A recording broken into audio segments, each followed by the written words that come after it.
नमस्कार, आप देख रहे हैं बातें विशेष। कैमरे में मेरे साथ आज मदन हैं, डिजिटल विंग से दिव्या हैं और आज का विषय है प्रधानमंत्री नरेंद्र मोदी का अनोखा अंदाज।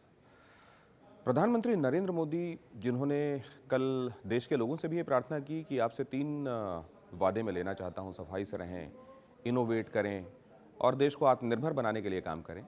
वो इनोवेशन खुद भी कितना करते हैं वो आप देखें। बंधी हुई परिपाटियों में जिनमें आवश्यक तब्दीलियां की जा सकती हैं, सकारात्मक तरीके से वो करते हैं। वो कई मामलों में ये साबित कर चुके हैं कि वो नए तरीके से सोचते हैं, कई बार अपनी सोच से सरप्राइज़ करते हैं, कई बार जो ट्रेडिशनल होता है और परंपरागत होता है वो उसके अतिरिक्त काम करते हैं। और यही दिखाई दिया जब काशी में कॉरिडोर के पहले चरण का उद्घाटन करने के लिए वो गए।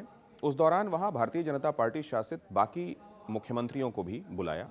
मुख्यमंत्री, उप मुख्यमंत्री वहाँ पहुँचे, उन्होंने भी इस कार्यक्रम में शिरकत की।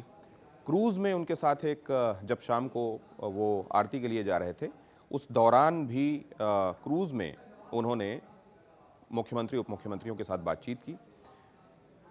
जब प्रधानमंत्री भारतीय जनता पार्टी शासित राज्यों के मुख्यमंत्रियों के साथ बात करते हैं, इस 1-to-1 सेशन में या कलेक्टिवली बात करते हुए बहुत सारी चीज़ें पता चलती हैं। और अगर वो एक बंधा हुआ तरीका है जहां अमूमन मुख्यमंत्रियों को बुलाकर केंद्र में बातचीत की जाती है, तो जाहिर है एक सेट पैटर्न में बातें होती हैं। और जब इसको आप हटाकर एक नई जगह जाकर बुलाकर लोगों को, जहां वैसे ही कोई एक ऐसा वातावरण है जो चीज़ों को उल्लास और उत्साह से भर रहा है, और वहां जब आप बातचीत करते हैं तो एक टोन सेट होती है। फीडबैक तो आपको मिलता ही है, प्रेजेंटेशंस उनको दिए गए, नेक्स्ट डे उनको प्रेजेंटेशन दिए गए और उन्होंने अपनी तरफ से जो बातें कहनी थी, जो निर्देश देने थे, वो मुख्यमंत्रियों, उप मुख्यमंत्रियों को दिया।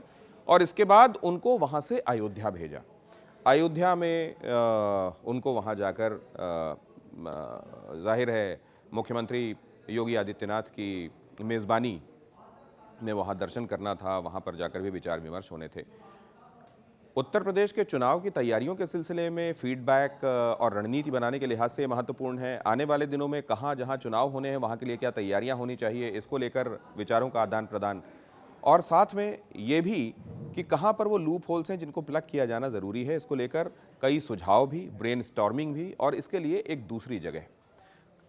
न सिर्फ ये मुलाकातें, बल्कि ये भी कहा जा रहा है कि उनकी मुलाकात जो है वो भारतीय जनता पार्टी के अध्यक्ष JP नड्डा के साथ, धर्मेंद्र प्रधान भी शामिल थे और BL संतोष भी उस बैठक में शामिल थे, जो उसके अलग अलग से वहाँ पर की गई। तो ये ब्रेनस्टॉर्मिंग वहाँ पर पहुँचकर, और काशी जो उनके लिए वैसे भी भाग्यशाली रही है, बाबा विश्वनाथ की नगरी है, वहाँ से आशीर्वाद लेकर वहाँ पर ये विचार मंथन और वहाँ पर फीडबैक लिया जाना और आवश्यक निर्देश दिया जाना, ये दिखाता है वही एक गैर परंपरागत तरीका, लेकिन एक सकारात्मक तरीका जिसके लिए प्रधानमंत्री नरेंद्र मोदी जाने जाते हैं। ये कितना रिजल्ट यील्डिंग होगा जाहिर है आने वाले दिनों में पता चलेगा, लेकिन कैसे सेट पैटर्न से अलग होकर खुद को सोचना चाहिए और कैसे उसके ज़रिए एक डिफरेंट अप्रोच के साथ चीज़ें की जानी चाहिए, ये इसकी तरफ भी इशारा करता है। हालांकि आलोचक इसको कह सकते हैं कि ये क्या तरीका है, और वो जो दिल्ली में बुलाकर बातचीत की जानी चाहिए उसके एक विशेष निहितार्थ होते हैं और वो सोच समझ कर बनाई गई परंपरा है निश्चित रूप से। लेकिन अगर इनोवेट किया जा सकता है बगैर किसी चीज़ को हार्म किए, क्योंकि यही दिखाई देता है जब वो जवानों के साथ दिवाली मनाने के लिए सरहदों पर पहुंच जाते हैं, और ये किसी एक बार नहीं, हर बार वो कहते हैं कि दिया जलेगा तो सैनिकों के साथ जलेगा। ये जब होता है तो जाहिर है इसका संदेश भी जाता है, और यहाँ पर एक संदेश भी क्या है, संघ ये कह रहा है कि जो बगैर हिंदू और हिंदुओं से जोड़कर जो रेफरेंसेस रहे हैं, बगैर उनका इस्तेमाल किए, इतिहास का हवाला देते हुए और ऐसे रेफरेंस पॉइंट्स देते हुए जिससे अपने आप संदेश चला जाए बगैर कुछ कहे हुए, वो कैसे किया जाना है और उसके लिए क्या कुछ किया जाना चाहिए, एग्जीक्यूशन में क्या होना चाहिए, प्रधानमंत्री ने वही किया है। रिजल्ट जैसे मैंने कहा भविष्य के हाथ में है।